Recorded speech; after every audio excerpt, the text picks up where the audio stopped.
Halo dulur-dulur Walik Damen di seluruh Indonesia. Kali ini edisi spesial berada di ladang cabai milik orang tua saya. Saya akan bercerita bagaimana di tempat kami menanam cabai. Ini gambar pertama ini adalah hasil cuklaan atau persiapan lahan. Hanya dilubangi untuk yang bagian yang ditanam. Bukan dilubangi ya lur ya. Apa itu namanya? Ya seperti itu ya lur ya. Setiap yang hasil cuklaan tadi itu kita tanami per cuklak itu per pohon cabai. Ini dia pohon cabainya.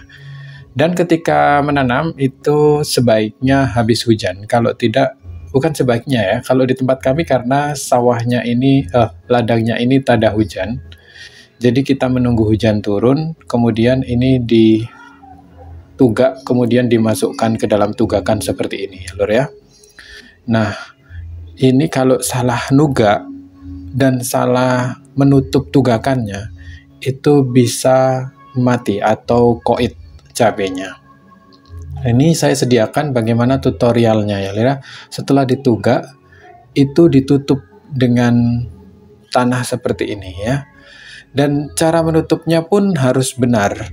Tidak boleh tugaknya itu terkena akar, ya nanti bisa stres dan layu dan mati.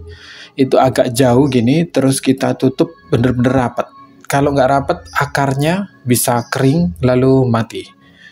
Itu harus punya pengalaman atau skill ya lur ya dalam menugak sekaligus menutup tugakannya seperti yang ada di video tadi. Pada awal Desember hujannya masih normal ya lur ya di musim hujan kali ini. Tetapi semakin kesini hujannya itu semakin jarang. Saya tidak tahu apakah ini karena perubahan iklim yang begitu luar biasa, tapi masa bodoh dengan itu kita harus tetap bekerja ya lur ya.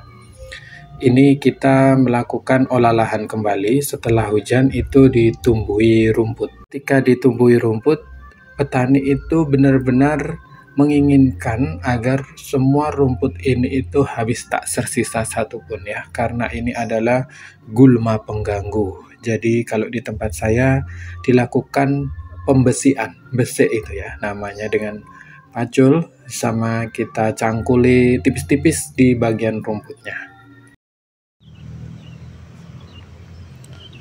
Guys, ini tadi habis besek. Kalau di tempatku itu namanya besek ya. Tapi kalau bahasa Indonesia sebenarnya ini olah lahan tahap kedua ya. Tahap pertama itu tidak terlalu ngoyo gitulah ya. Dongkel-dongkelnya pakai linggis itu ya memang zaman sekarang ya guys ya.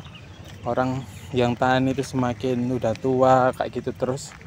Ya kita juga sama prinsip efektivitas gitu ya. Ini hasil besek saya ya lur ya.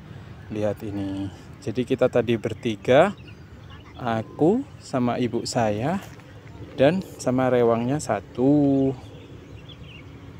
Nah, mereka itu guys, serikandi kita duduk di sana lagi ngasuh ya. Nah, ini lombok ini udah sekitar 10 hari. Jadi udah bagus ya. Lalu dibesek seperti ini.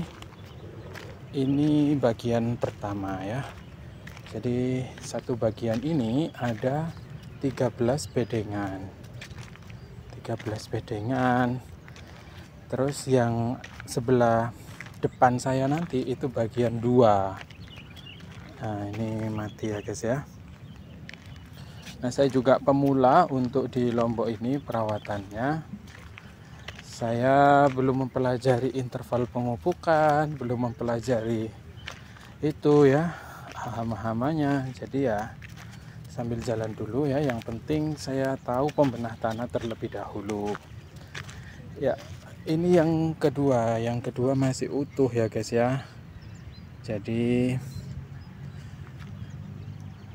ya masih belum di itu dibesek ya lor ya, atau diolah lahan tahap berikutnya gitu.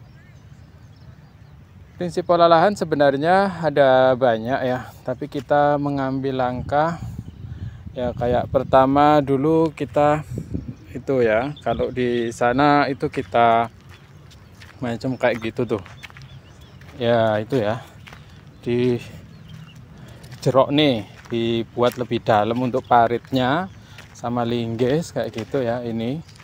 Nah terus keburu hujannya datang ya, harapannya kan ini semua gitu ya, menutupi semua, tapi hujannya datang ya, akhirnya kita melakukan yang namanya membesek kalau di tempat saya ya. Olah lahan berikutnya itu memacul rumput-rumput yang ada di sini, walaupun sudah ada lomboknya, itu kita harus ekstra hati-hati. Ya itulah pekerjaan tani saya pagi ini. Semoga dulur-dulur Walik Damen di seluruh Indonesia selalu dalam keadaan sehat walafiat, sehingga bisa bekerja sehat jiwa dan sehat raganya juga. Raga sehat tapi jiwa tidak sehat, mood tidak akan bisa mengarahkan pada pekerjaan yang total ya lur ya. Karena bekerja itu berat, enggak, bekerja itu menyenangkan ya lur ya.